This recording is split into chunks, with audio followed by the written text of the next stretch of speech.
Son las 8:05 de la mañana, las 7:05 en las Islas Canarias. En unos instantes va a comenzar ya nuestra tertulia.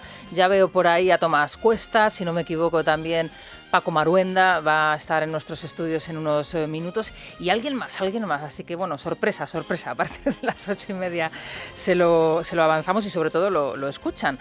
Bueno, les comento que en este miércoles 23 de diciembre, víspera de la Nochebuena, un frente atlántico está entrando por la península, así que mucha precaución porque las lluvias van a hacer acto de presencia, lo están haciendo ya y de manera además intensa en Galicia. También se van a extender por la meseta norte, por Extremadura y por el oeste de Andalucía. Precaución hasta hora de la mañana en las carreteras también, sobre todo en la meseta y también en el Alto Ebro, porque allí los bancos de niebla son persistentes y pueden dificultar la conducción. El viento también soplará con fuerza en Galicia, Asturias y Cantabria, con rachas de hasta 90 kilómetros por hora. Y en el litoral cantábrico, olas de 5 metros que van a dejar unas fotografías y unas estampas extraordinarias para pues disfrutar de la Navidad, pero que eso, en la foto queda perfecto. En la foto de lejos, porque si nos acercamos demasiado ya saben ustedes lo que sucede, que luego no lo podemos contar y nosotros sí lo tenemos que hacer y no nos gusta porque normalmente suele acabar en tragedia. Por cierto, prepárense porque nos vamos a quedar en 6 grados, 11 grados en el centro peninsular, 24 tenemos en Las Palmas, la mínima 2 grados en León, Granada y Cuenca, pero se anuncian una bajada de temperaturas generalizada a partir de mañana en toda la península y las temperaturas con las que vamos a celebrar la Nochebuena y también la Navidad estarán en torno a los 0 grados o incluso por debajo. Así que prepárense porque el frío llega y llega además con intensidad. Bien, hoy nos hemos enterado a través de la prensa que el Ministerio de Sanidad ha dado ya ese informe con los nombres de sus supuestos expertos. Lo que sucede es que ha aportado ese informe, pero desconocemos de momento el nombre de esos supuestos expertos del Ministerio de Sanidad, aquellos con los que decidió ese tránsito, ese paso de fase a fase. Recordarán todos ustedes y que nos dejó en la Comunidad de Madrid anclados en una situación en donde no podíamos ni abrir, estábamos cerrados y eso pues provocó que la Comunidad de Madrid antes del verano pues sufriese una situación, sobre todo ya también a nivel económico, bastante desastrosa, ¿no? Esos expertos, al parecer, o ese informe, al parecer ya ha sido transmitido por parte de Sanidad y si nos enteramos de los nombres de sus miembros, pues lógicamente aquí se lo contaremos. ¿Con esto qué les quiero decir? Bueno, con esto le quiero decir la importancia, la relevancia de esos organismos independientes, de esos organismos para la transparencia independientes que controlen al Ejecutivo, que controlen la acción del Gobierno. Son fundamentales y van a ser una pieza clave, fundamental, por ejemplo, para la distribución de todos los fondos europeos en esta crisis del COVID. Esta mañana nos hemos desayunado con la siguiente noticia que podemos leer en el diario El Mundo. Sánchez se hace por decreto con el reparto de las ayudas europeas. En fin, mientras el Ejecutivo nos muestra y nos monta otro numerito en la sala del Consejo de Ministros, dando a entender que existe una mala relación entre Pedro Sánchez y Pablo Iglesias y entre las diferentes facciones del Ejecutivo, nos tragamos señuelos como este y nos olvidamos de noticias relevantes, importantes como la de este decretazo que se aprueba por urgencia y que va a establecer como el único modo de control para estas ayudas el Ejecutivo y sus 22 ministerios. Como bien relata el diario, habrá 22 ventanillas para gestionar cada uno de estos proyectos, cada uno de estas propuestas y será la mesa del Consejo de Ministros quien decida a dónde va ese dinero. Nada de organismos independientes, nada, por supuesto, de instituciones u observadores ajenos a cualquier tipo de interés. Todo esto con el Gobierno que, según todos los informes, tanto nacionales como internacionales, ha gestionado peor la crisis del coronavirus, ha dejado más muertos, cerca de 80.000 en nuestro país y además con varias cuestiones que están pendientes de resolverse en los juzgados. Entre otras, por ejemplo, todas las contrataciones a dedo que durante la pandemia se realizaron y se firmaron, como por ejemplo para la elaboración, para la distribución y para la fabricación de esas EPIs tan necesitadas, de ese material para la protección de nuestros sanitarios. Bueno, y ahora distribuyen este dinero a su gusto, controlarán absolutamente todo y no habrá nadie, absolutamente nadie, que les pueda decir por ahí no, esta es la opción más correcta. Bueno, pues habrá que contárselo. Por supuesto, el numerito montado ayer en el Consejo de Ministros nos parece apoteósico para un espectáculo, es estupendo, pero esto es lo que está haciendo el Gobierno mientras nos tiene distraídos. ¿Y qué otras cosas suceden en el Congreso, suceden en el Parlamento y nos las estamos tragando? Bueno, pues cosas como esta, escuchen. Se crearon y se aprobaron toda una serie de garantías y de libertades y de normativas, como es la ley del divorcio, la ley del matrimonio civil y la ley del aborto.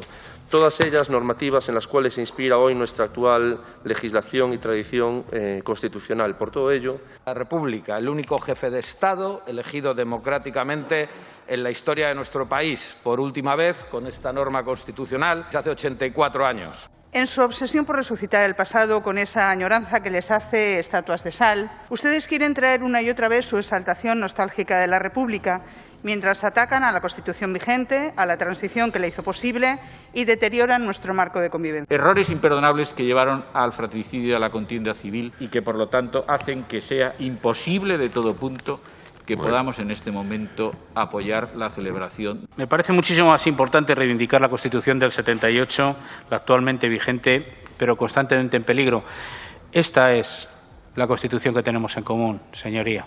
Esta es lo que tenemos que proteger, lo que tenemos en común. Bueno, acaban de escuchar todos ustedes a Diego Taibo del Partido Socialista, a Enrique Santiago de Unidas Podemos, lo recordarán todos ustedes, el abogado, el defensor de las FARC, a María Jesús Moro del Partido Popular, a José María Sánchez de Vox y a Miguel Gutiérrez de Ciudadanos. Los dos primeros se referían a la Constitución del 31, a la Constitución republicana que dio pie probablemente a la guerra en nuestro país y que los comunistas y los republicanos la presentan de manera reiterada como si fuese una especie de fuente inspiradora para las cartas magnas europeas más progresistas, ¿no? En vez de referirse a nuestra Constitución, a la PEPA, a la del 12, bueno, pues su referencia es la del 31. Como acaba bien de acotar nuestro Santiago González, y si no han tenido ocasión de escucharle a eso de las 7:30 de la mañana, les recomiendo que luego lo vuelvan otra vez a escuchar bajándose el podcast o a través de libertadigital.com, lo que dicen de ella tanto el diputado socialista como el de Unidas Podemos es mentira. Es todo una mentira. Bueno, pues esta mentira nos la quieren hacer ver y nos la quieren envolver en celofán y en papel de regalo el año que viene.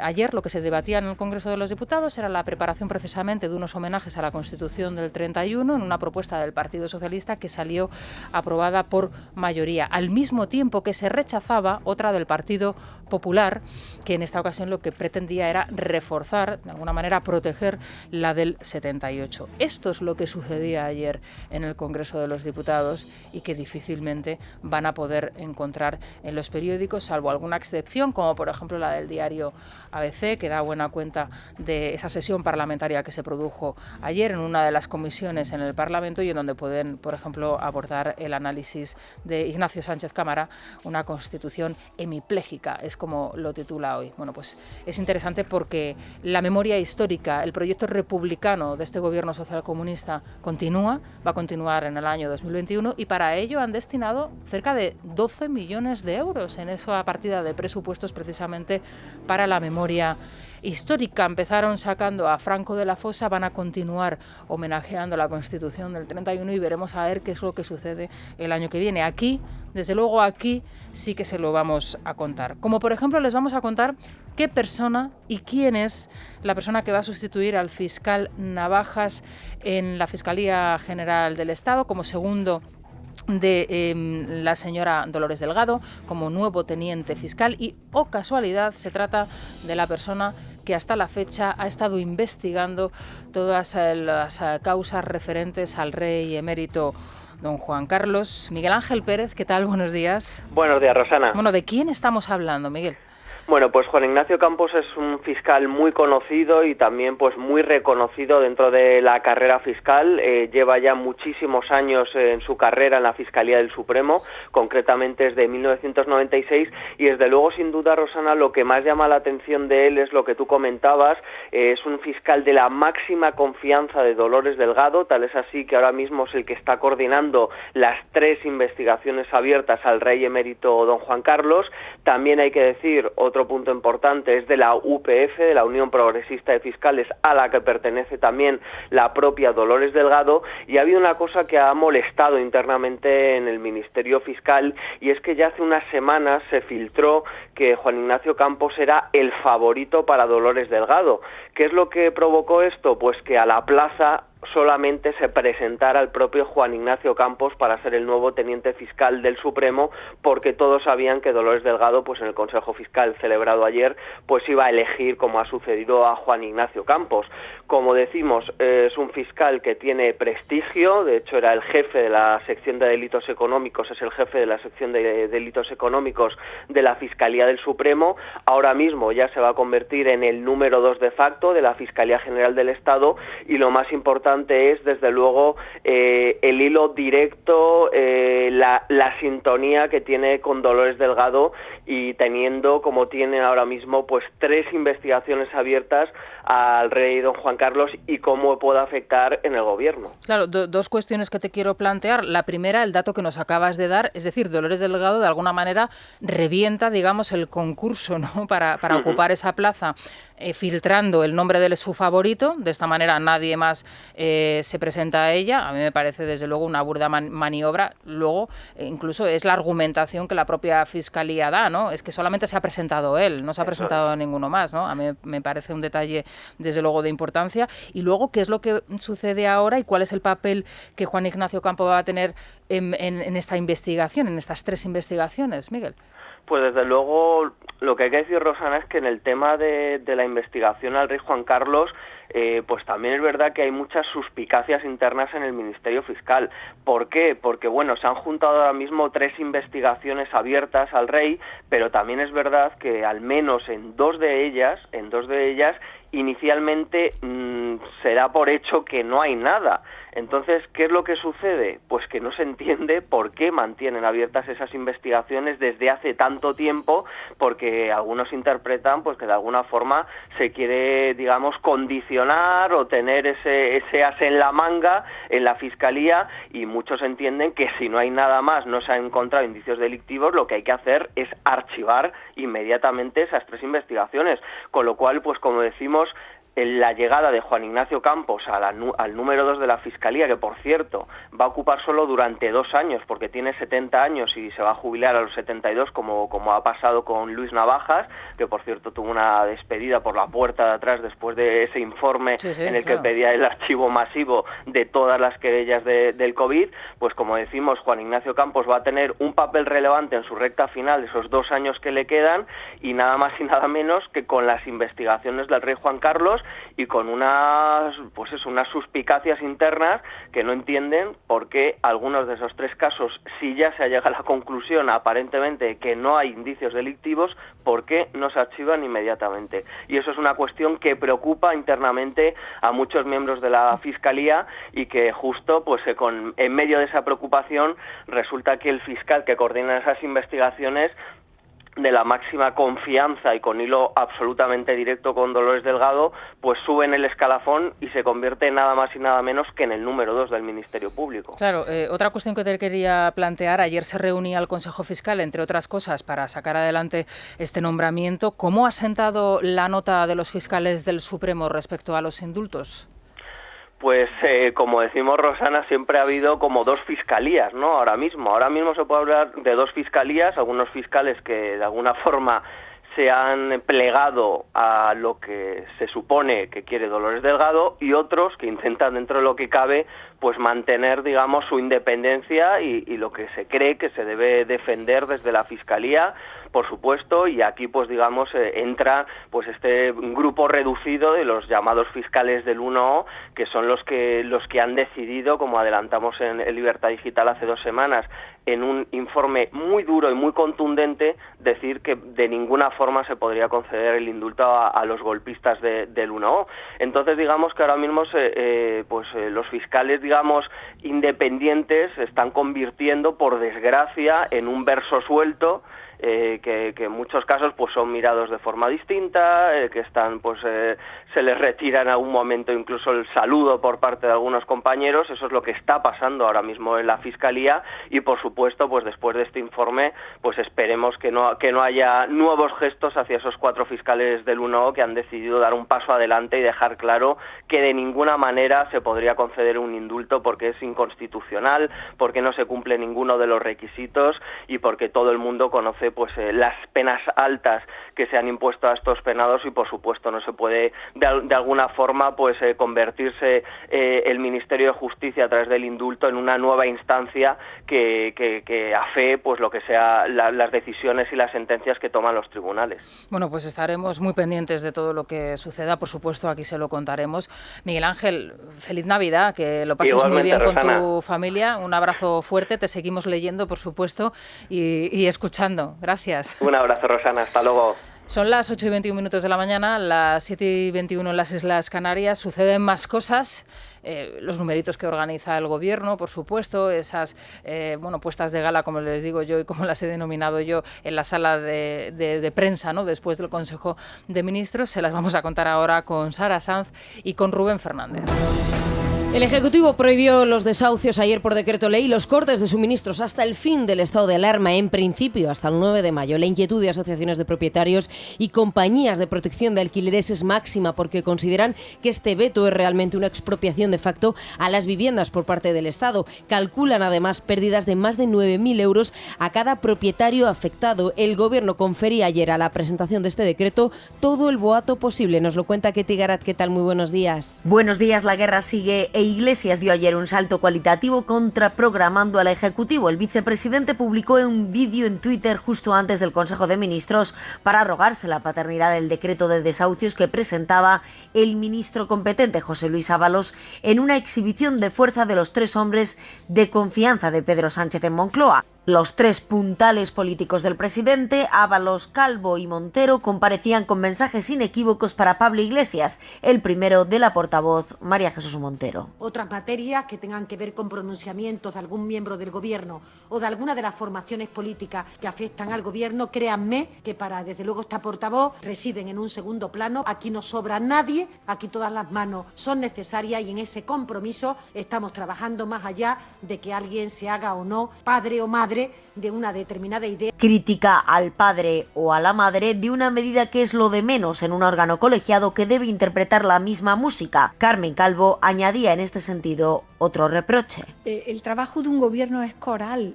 En muy pocas ocasiones hay un elemento del gobierno que sea producto de una situación de solista, ¿no? Toque de atención al solista Iglesias para que, en lugar de dar la nota, se armonice con el coro gubernamental, que cada vez suena más desafinado. Bueno, eso es lo que nos quieren hacer ver desde el Gobierno, que existe un enfrentamiento, que existen 2 partes, que no se ponen de acuerdo, que el solista es Pablo Iglesias, que el Gobierno debe ser coral. En fin, esto es un festín, pero mientras nos están montando estos numeritos, nos están aprobando decretazos y están sacando propuestas adelante que van hacia su objetivo común.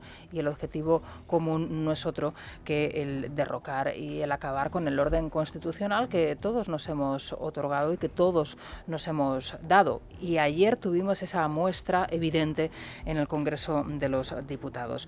Bueno, en cualquier caso, como les digo, esto es noche de fiesta cada vez que salen las ministras de este Ejecutivo, y cada vez que sale la ministra portavoz María Jesús Montero, pues más todavía. Escuchen ayer esta profunda reflexión que hacía la portavoz del Ejecutivo. El Gobierno de España está en las políticas de las cosas, no en las cosas de la política, y que tiene que ver con elementos de si alguien sale antes que otro o que si hay o no discusiones. Bueno, pues hablando de la política de las cosas y no de las cosas de la política, como diría la ministra portavoz María Jesús Montero, vamos a hablarle de la ley CELA. Hoy sale adelante ese atropello, un nuevo atropello en el Senado, y no van a salir adelante ninguna de las enmiendas que se van a presentar. Son más de 450 enmiendas las que se van a presentar en el Senado y ninguna de ellas va a ser aprobada. Bueno, como inspiradora ya tiene hijos la propia ley CELA antes de su aprobación, y me refiero al anteproyecto de ley educativa que se presentaba ayer en Baleares. Lo hacía su consejero corrigiendo el primer borrador presentado en el mes de noviembre y haciendo desaparecer directamente al español, al castellano del texto oficial. El catalán será la lengua vertebradora de la enseñanza en las islas, es lo que establece la versión final del anteproyecto de educación en Baleares, que borra la referencia al castellano que sí aparecía en una primera versión. Otro de los cambios introducidos a última hora es la obligación de dar al menos la mitad de las clases en catalán. Era el consejero de Educación, Martí March, quien lo presentaba y justificaba los cambios, argumentando que el proyecto debe estar en consonancia con la nueva ley CELA, que hoy mismo se va a aprobar en el Senado. El texto introduce un nuevo artículo que recoge que la ley debe garantizar el uso de la lengua catalana propia de las Islas Baleares como la lengua de enseñanza y aprendizaje. Martí March. Es una ley que apuesta por el modelo lingüístico actual y la filosofía del decreto de mínimos, pero al mismo tiempo queremos ciudadanos plurilingües con el catalán como eje vertebrador y el castellano como lengua de enseñanza y aprendizaje.